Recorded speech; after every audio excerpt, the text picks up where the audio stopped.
Starfield, the new and upcoming Bethesda game. Bethesda has had some major wins, but not recently. Hey, if you can't release a good new game, then why not re-release an old good one 15 times on 10 different systems? Literally. Bethesda knows how to make a damn good game. They just haven't done it in 7 years. They're keeping us on our toes. Starfield is going to be big. I'm talking big as in popular and big as in physically big. Like the game is massive, at least according to Bethesda. But also according to Bethesda, Fallout 76 was going to be great, and they had the most people working on that project than any other project. You know, Fallout 76 right now is dominating our studio's bandwidth because that's the game that's coming out. Server not responding. And we have more people on that project than we've ever had on any project. It allows us to have 16 times the detail. My water does not look particularly water-like. This is not rendering at all for me. Yeah, remember all of that? According to Todd Howard and Bethesda, Fallout 76 was their biggest project ever. They would be using all of their bandwidth and server power towards the game. Oh, how wonderful. Now, before all of you who ride Bethesda and Todd Howard rush to the comments, I guarantee you I've put more time into Bethesda games than you. No one wants Starfield to succeed more than I do. I'll bet I've played more Skyrim and Fallout than any of you. Okay, maybe not. But anyways, Bethesda's last release was, well, awful. Is Fallout 76 fixed now? Sure. But I don't know about you, but I would love to have games be complete and fixed upon release, not 5 years later. I'm kind of sick of that being the trend, aren't you? Fallout 76 was among one of the worst launches we've seen in history, right up there with Cyberpunk and No Man's Sky. It was a buggy pile of garbage that quite literally did not work. They lied to us every chance they got, and they got away with it. Bethesda hasn't released a game since Fallout 76, unless you count re-releasing Skyrim for the 68th time. So, Starfield could be a huge thing for them. This game will either permanently ruin or rebuild the company's reputation. The big issue with Bethesda is that they've used the same game engine that they used for Oblivion for all of their newer games. Oblivion came out in 2006. This engine has been around since Morrowind, at least. Some of the cool things, like when you dig through the code, is like you get to see, oh my god, this was used back in this game that I used to play like when I was barely out of college, right?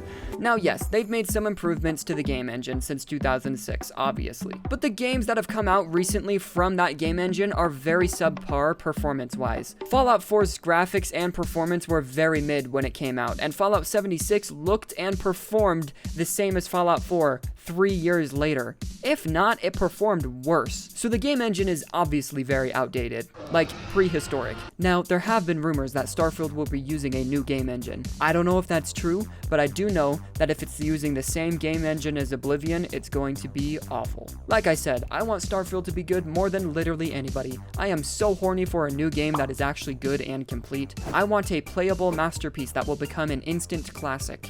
We really haven't had a good game in so long that I'm starting to lose all hope. Companies are putting profits over product now more than ever, and we've been handed unfinished piles of shit for the last I don't even know how many AAA releases. I'm sick of it. Elden Ring was amazing. We love you, From Software. Starfield shows a lot of hope. Just a few weeks ago, we got a 15-minute demo of the game.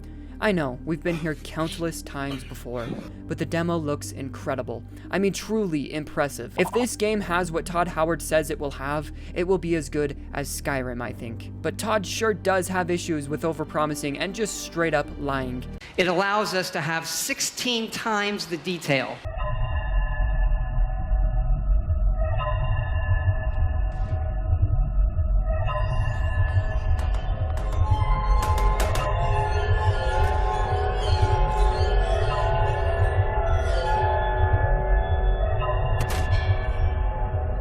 Yeah, I'm not so confident in these promises. I really hope that Bethesda has learned from their mistakes. Their stock took a massive hit when Fallout 76 launched, so I really hope they learn from this and decide to not make the same mistakes as before. This game will have over 1,000 planets to explore in multiple different solar systems.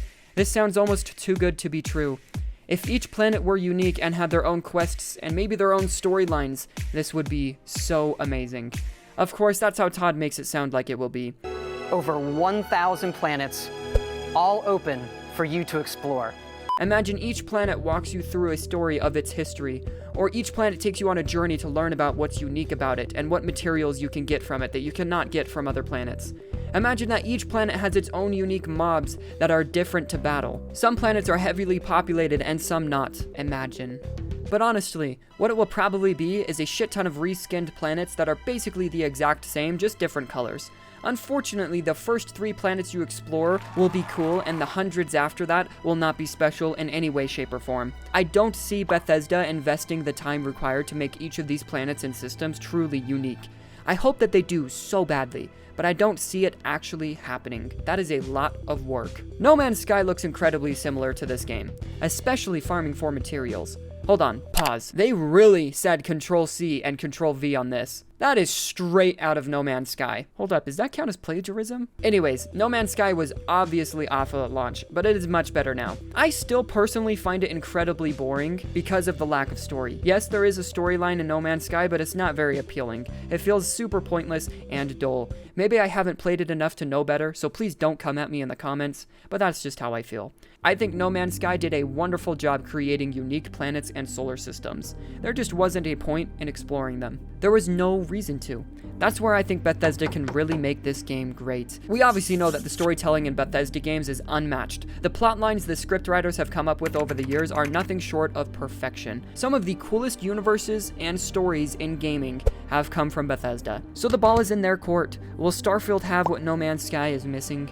Will it have an amazing story that gives you purpose and drive to explore other planets? I hope to the Lord above that it will, or I will have officially lost all hope. They're bringing colony building back like they had in Fallout 4. You can customize the dick and balls out of your spaceship. You'll be able to hire people you meet to run your colony. There will be an in-depth crafting system. And there's deep crafting systems, from running research projects with resources you find to crafting weapon mods needed to survive, which may give purpose to exploring other planets for materials to upgrade. All of the tools are there. The potential is boiling over. My excitement is immeasurable. I keep trying to convince myself that they will drop the ball, but how could they? Everything is lined up perfectly. Anyone with half a brain could lead this project to victory. But the question is, will they let the money take over? Will they release this before they have time to add all of the advertised features? Will they make the same mistake that so many companies have made lately and overpromise while giving developers too little time? Companies have been so quick to release games to make a quick buck or two, without allowing devs time to really focus on their craft. It's the plague that is ruining the industry that I love so much. If Bethesda allows devs time and doesn't overpromise, this game could be the next big thing. But let's get real, the chances of this happening are slim to none. People expect games to be like they were back when money didn't matter as much to the companies. Back when devs were given plenty of time to polish a game because there wasn't as much hype surrounding it. When they had the time and flexibility to be creative and create something amazing and new. Todd Howard won't allow that though. He's going to give us so many promises and guarantees that aren't even true without allowing proper time for the developers to make these promises come to life. Obviously, this isn't Todd Howard's doing. He's not literally the one forcing deadlines or anything like that. We just use him as a scapegoat because he is the one who goes up on stage and overhypes the shit out of every single one of the releases that have ever been released under Bethesda's name. He even did it with Skyrim. Although Skyrim was a huge success and a massive hit, he still did promise things before the game released that just flat out weren't in the game. Anyways, back to my point. Look, I know that Bethesda is, for the most part, a very reputable company. They make incredible games, especially single-player ones. I know that there are people who have already left comments long before this part of the video saying, "Wow, you're such a Bethesda hater. They didn't do good for one game, and that was a multiplayer game. They haven't ever made a multiplayer game before, ever. Are we seriously just going to overlook the amazing games that they've made? Shut the fuck up. I am well aware how fantastic Bethesda games are, but that doesn't make them immune to fucking up a launch or overpromising. Before Cyberpunk, CD Projekt Red was among one of the most reputable companies ever. Now look at them." In conclusion, I think that I will put my faith in Bethesda. I don't need to pre-order the game or even waste my money on it since I have Xbox Game Pass already and it will be on that day release. But my hopes are officially up. I have tried so very hard not to get excited, but Skyrim in space? How could that not make me over the moon excited? I really think that if the company has taken its time on this game, that it will be a wonderful masterpiece. I sincerely hope that we come back to this video in a year from now and laugh at it because the game is just outstandingly incredible. But Bethesda has already obliterated the bed once with Fallout 76. So my point is, I sure hope they don't do it with Starfield as well. But they probably will.